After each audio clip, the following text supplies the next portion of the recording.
Assalamualaikum warahmatullahi wabarakatuh. Saya Saworo dengan NIM 2102311000178 dari Program Studi Ekonomi Pembangunan kelas D. Pada kesempatan kali ini saya akan menjelaskan mengenai analisis perbedaan dan persamaan pemikiran kapitalisme Adam Smith dengan pemikiran sosialisme Karl Marx serta pemikiran ekonomi Islam menurut Ibnu Khaldun. Sebelum itu, saya akan menjelaskan mengenai biografi dari Johann Adam Smith, Karl Marx, serta Ibnu Khaldun. Johann Adam Smith, 5 Juni 1723 sampai 17 Juli 1790 adalah seorang filsuf berkebangsaan Skotlandia yang menjadi pelopor ilmu ekonomi modern. Karyanya yang terkenal adalah buku An Inquiry into the Nature and Cause of the Wealth of the Nation. Disingkat The Wealth of Nation, adalah buku pertama yang menggambarkan sejarah perkembangan industri dan perdagangan di Eropa serta dasar-dasar perkembangan perdagangan bebas dan kapitalisme. Adam Smith adalah salah satu pelopor sistem ekonomi kapitalisme. Sistem ekonomi ini muncul pada abad 19 di Eropa Barat dan pada abad 18 mulai terkenal di sana. Kemudian yaitu Karl Marx. Karl Marx adalah seorang filosof barat dari Prusia. Dia lahir di Prusia pada tanggal 5 Mei 1818 dan meninggal pada usia 64 tahun pada tanggal 14 Maret 1883. Pada tahun 1843, dia menikah dengan Jenny von Westphalen. Marx sering dijuluki sebagai bapak dari komunisme yang berasal dari kaum terpelajar dan politikus. Dia memperdebatkan bahwa analisis tentang kapitalisme miliknya membuktikan bahwa kontradiksi dari kapitalisme akan berakhir dan memberikan jalan untuk komunisme. Kemudian Ibnu Khaldun. Ibnu Khaldun adalah seorang historiografi dan sejarawan Muslim Arab abad ke-14. Dia dianggap sebagai salah satu bapak ilmu sosiologi, historiografi, dan ekonomi modern. Dia lahir pada 27 Mei 1332 di Tunis, dari keluarga kelas atas Andalusia keturunan Arab. Nenek moyangnya telah memegang banyak jabatan tinggi di Andalusia dan kemudian berimigrasi ke Tunisia. Ia dipandang memiliki kecerdasan alami dan dasar pengetahuan yang tinggi. Bekal pendidikan itu membantu membentuknya menjadi seorang intelektual dengan minat mendalam dalam masalah politik dan sosial. Kemudian saya akan membahas tentang sejarah pemikiran ekonomi, yaitu sejarah sistem ekonomi kapitalis. Faktanya, kapitalisme sudah ada di dunia ini jauh lebih dulu sebelum adanya buku Adam Smith. Paham ini lahir pada tahun 1648 dan memulai dikenal dengan adanya perjanjian Westphalia sebagai tanda berakhirnya 30 tahun perang yang dilakukan oleh Katolik dan Protestan di Eropa.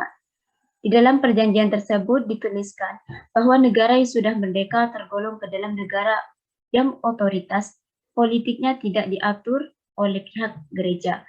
Kemudian saat itu wilayah kekuasaan Paus yang terjadi di ruang lingkup gereja saja. Lalu pemikiran tersebut dipengaruhi oleh rasionalisme yang kemudian menguatkan paham kapitalisme. Setelah itu, masyarakat percaya bahwa nasib seorang harus ditentukan oleh masing-masing individu tersebut, sehingga mereka merasa bahwa setiap individu berhak mendapatkan kebebasan hak milik. Dari itulah muncul sistem ekonomi kapitalisme yang berkembang hingga saat ini. Kemudian sejarah pemikiran ekonomi sosialis. Sosialisme merupakan salah satu ideologi yang berpengaruh sangat di dunia. Sosialisme lahir sebagai kritik atas kapitalisme yang berkembang di Eropa pada akhir abad 18. Tokoh-tokoh terkenalnya meliputi Sismondi, Laudera Delle, hingga Karl Marx. Secara definitif, sosialisme adalah sistem ekonomi sosial yang ditandai dengan kepemilikan sosial atas alat-alat produksi dan manajemen mandiri pekerja. Ideologi sosialisme mencakup teori-teori dan gerakan politik yang terkait dengannya. Pemikiran sosialisme bertumpu pada perbedaan kelas antara borjuis dan proletar. Dua istilah yang merujuk pada pemilik kapital beserta institusi yang melindungi seperti korporasi dan pemerintah atau berjuis, serta kaum buruh proletar. Sejarah pemikiran ekonomi Islam. Ekonomi Islam adalah bagian dari aktivitas manusia dalam kerangka memenuhi kebutuhannya dengan memanfaatkan berbagai sumber daya yang ada dengan pedoman pada syariat yang bersumber dari Al-Quran dan Sunnah. Sejarah pemikiran ekonomi Islam mempelajari tentang ekonomi Islam yang dikaitkan dengan pemikiran para tokoh mulai dari masa Rasulullah SAW hingga saat ini dengan segala latar belakang sosial, politik dan budayanya. Pembahasan pemikiran ekonomi Islam lebih kepada refleksi para tokoh ekonomi Islam dalam memaknai konsep hingga penerapan ekonomi Islam yang sesuai dengan Al-Quran dan Sunnah Rasulullah SAW. Oleh karena itu, pemikiran ekonomi Islam sangat bervariatif, tergantung dari sudut pandang mana seorang tokoh melihat ekonomi Islam. Kemudian yaitu pemikiran ekonomi kapitalisme Adam Smith. Adam Smith memandang bahwa ada sebuah kekuatan tersembunyi akan mengatur pasar atau invisible hand, maka pasar harus memiliki laissez-faire atau kebebasan dari intervensi pemerintah. Pemerintah hanya bertugas sebagai pengawas dari semua pekerjaan yang dilakukan oleh rakyatnya. Pengaruh pandangan dan pemikiran Adam Smith sangat luas. Dapat dikatakan bahwa hampir semua pembahasan di bidang ekonomi dikaitkan dengan pandangan Smith, yang menjadikan dirinya termasyhur bukanlah keorisinilian pandangannya. Penghargaan yang sangat tinggi terhadap Smith adalah karena ia berhasil menciptakan sebuah sistem ekonomi. Sistem ekonomi itu berupa sistem ekonomi pasar, yang kadang-kadang disebut juga dengan sistem liberal, karena sistem ekonomi ini memberikan kebebasan seluas-luasnya bagi individu-individu atau unit-unit perekonomian untuk melakukan yang terbaik bagi kepentingan mereka masing-masing, atau sistem komunikasi kapitalisme.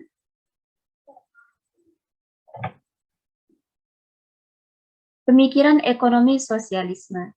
Sistem ekonomi sosialisme merupakan bentuk resistensi dari sistem ekonomi kapitalisme yang dituding sebagai penyebab tidak tercapainya kesejahteraan yang merata. Jika sistem ekonomi kapitalis sepenuhnya menyerahkan siklus ekonomi pada mekanisme pasar yang berkembang, maka dalam sistem ekonomi sosialis pemerintah mempunyai andil besar dalam mengatur roda perekonomian di sebuah negara, mulai dari perencanaan, pelaksanaan, sampai pengawasan terhadap rantai perekonomian masyarakat.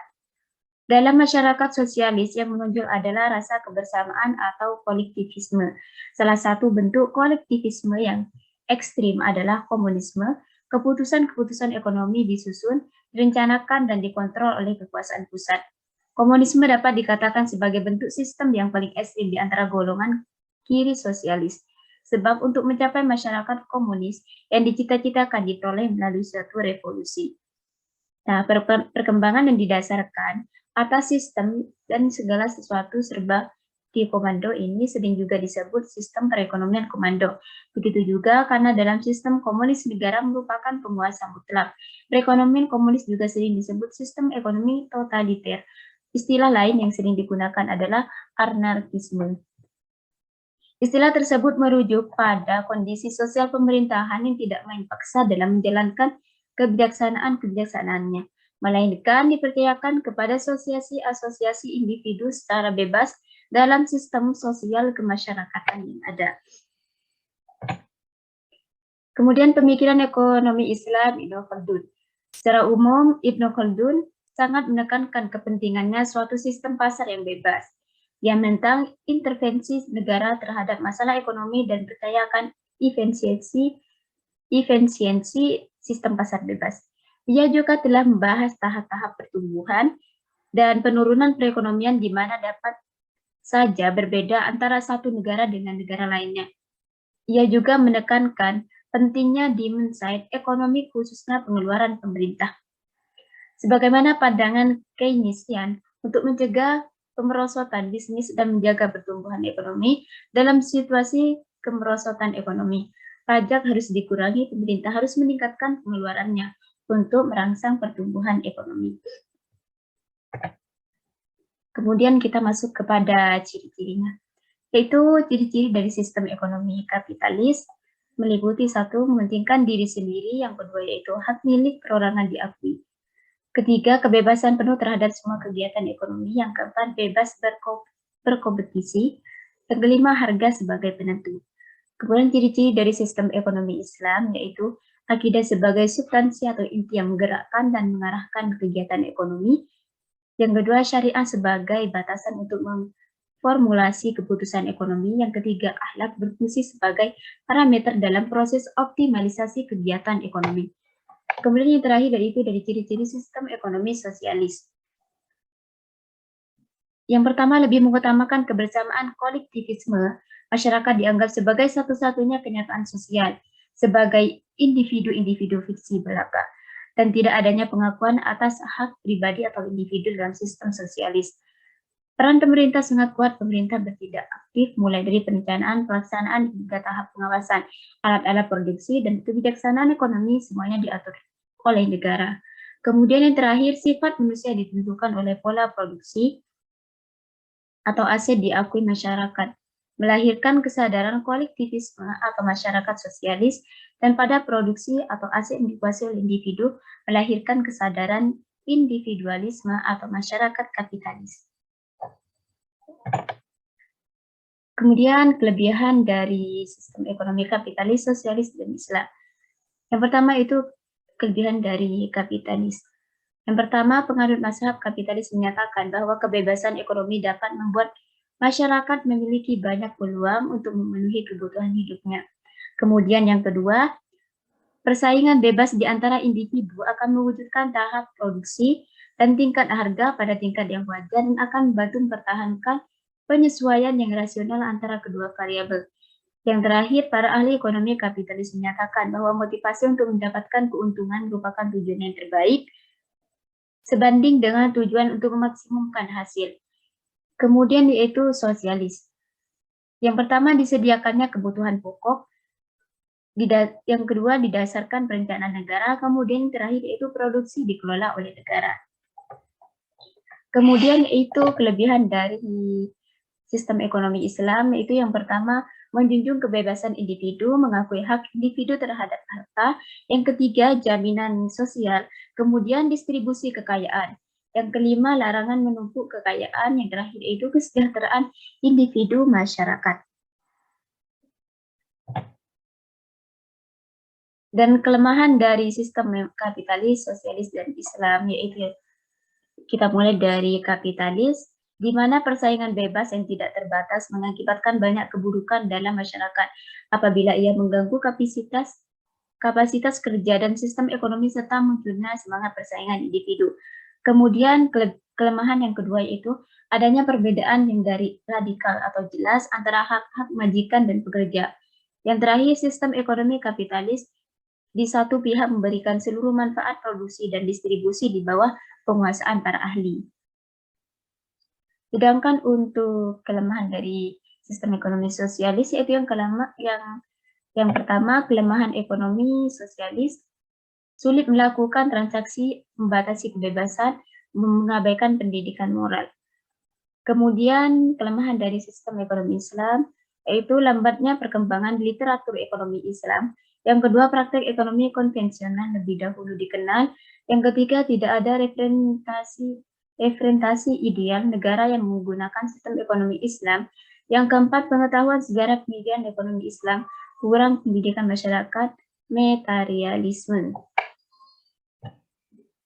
Nah, jadi kesimpulannya dari perbedaan ekonomi kapitalis, ekonomi sosialis, serta ekonomi Islam. Konsep dari ekonomi kapitalis, di mana sumber kekayaan itu sangat langka dan harus diperoleh dengan cara bekerja keras, di mana setiap pribadi boleh memiliki kekayaan yang tiada batas untuk mencapai suatu hidupnya. Dalam sistem ekonomi kapitalis, perusahaan dimiliki oleh perorangan, terjadinya market atau pasar, dan terjadinya demand and supply atau mekanisme pasar adalah ciri khas dari ekonomi kapitalisme. Lain halnya dengan konsep ekonomi sosialis, di mana sumber kekayaan itu sangat langka dan harus diperoleh lewat pemberdayaan tenaga kerja atau buruh. di semua bidang pertambangan, pertanian, dan lainnya. Dalam sistem sosialis, semua bidang usaha memiliki dan diproduksi oleh negara, tidak terciptanya pasar dan tidak terjadinya mekanisme pasar. Karena negara yang menyediakan semua kebutuhan rakyatnya secara merata. Perumusan masalah dan keputusan ditangani langsung oleh negara. Sementara untuk ekonomi Islam itu sendiri mempunyai suatu konsep yang berbeda mengenai kekayaan. Semua kekayaan di dunia adalah milik Allah dan yang dititipkan kepada kita. Dan kekayaan yang kita miliki harus diperoleh dengan cara yang halal untuk mencapai falah atau kesejahteraan dunia dan akhirat. Dalam Islam yang ingin punya properti atau perusahaan harus mendapatkannya dengan usaha yang keras untuk mencapai yang namanya Islamic Legal Maxim, yaitu mencari keuntungan yang sebanyak-banyaknya yang sesuai dengan ketentuan dari prinsip-prinsip syariah. Yang sangat penting dalam transaksi ekonomi Islam adalah tidak adanya unsur riba atau tambahan, masisir atau judi, dan gharar atau ketidakpastian. Mungkin itu saja penjelasan saya mengenai pemikiran ekonomi kapitalisme dan pemikiran ekonomi sosialisme serta pemikiran ekonomi Islam. Mungkin cukup sekian dari saya. Assalamualaikum warahmatullahi wabarakatuh.